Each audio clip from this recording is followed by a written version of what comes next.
Good evening. Thank you for being here. You may have noticed the sun came out today, or at least tried to, depending where you were on Vancouver Island. A rarity, it would seem to be this spring.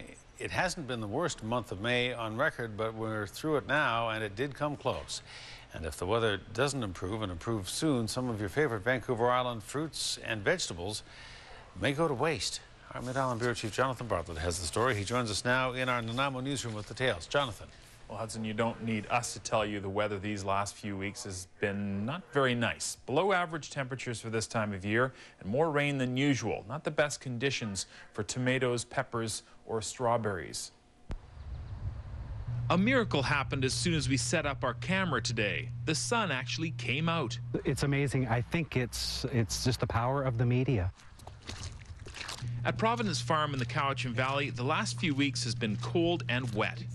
The fields are full of mud, the tomatoes are not doing well, and the red Fife heritage wheat has rust. This is like the classic biblical rust on wheat. The rust attacks the leaves of the wheat and destroys the chlorophyll. Of specific concern, the strawberries. In this weather, they stay mostly white, and the few that do turn red are quickly eaten by mold and slugs. So here are some strawberries. You can see they've got mold on them. They're not ripening at all. Providence Farm is a 400-acre non-profit therapeutic community. It gets about 25% of its funding from the harvest of crops. If it doesn't get sunny and hot soon, a lot of those crops will go to waste.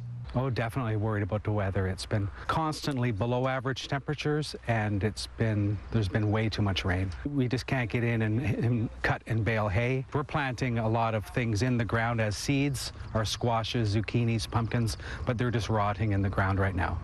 Environment Canada confirms it was a very non-sunny May on Vancouver Island. In Victoria, for example, this was the 7th dullest May on record. When you're looking at May, you always hope for a taste of summer to get the temperatures at least above 20 degrees. Well, a lot of spots across the island didn't even hit 20. And actually the warmest spot looks like Gold River. They made it up to 23.5 one day. If a sunny day is defined as more than 10 hours of sun, Victoria only recorded 9 sunny days in May. None of those days occurred after May 15th. Tofino had 9 sunny days in May and Comox had 8.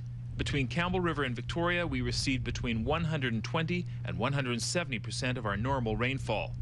I don't see a sudden change in here, and the long-term forecast for June across much of the island is for below normal temperatures, so maybe an extension of spring again. Back at Providence Farm, to escape the weather, much of the work in the last few weeks has been inside. David and Duncan are sifting dirt in an outbuilding at the farm. If it's wet outside, then I find that I get soaked, and I don't really like that. What's the weather been like lately? Mixed bag. Mixed bag. Yes.